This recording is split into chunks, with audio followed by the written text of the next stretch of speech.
आपण पाहत आहात सत्यदर्शन। गुरुपौर्णिमा उत्सवासाठी अक्कलकोटमध्ये स्वामी भक्तांचा महापूर। श्री दत्तगुरूंचे अवतार श्री वटवृक्ष स्वामी समर्थाच्या पदस्पर्शाने पावन झालेल्या अक्कलकोट तीर्थक्षेत्र वटवृक्ष स्वामी मंदिर समर्थ अन्नछत्र मंडळ समाधी मठामध्ये गुरुपौर्णिमा उत्सवाची जय्यत तयारी झाली आहे। मंदिरात विविध फुलांनी सजावट व अन्नछत्र मंडळ विद्युत रोषणाई करण्यात आली आहे। स्वामी भक्तांच्या स्वागतासाठी स्वागत कामानी डिजिटल फलक भगव्या पताकाने तीर्थक्षेत्र नगरीची शोभा वाढली आहे।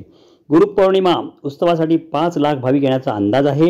विविध मंदिरात धार्मिक कार्यक्रमांचे आयोजन करण्यात आले आहे। दरम्यान शनिवारपासून पाऊस सुरू असून उत्सवावर पावसाचे सावट आहे। श्री दत्तगुरूंचे अवतार श्री वटवृक्ष स्वामी समर्थांच्या पदस्पर्शाने पावन झालेल्या अक्कलकोट तीर्थक्षेत्री वटवृक्ष स्वामी मंदिर समर्थ अन्नछत्र मंडळ समाधी मठामध्ये गुरुपौर्णिमा उत्सवाची जय्यत तयारी झाली आहे।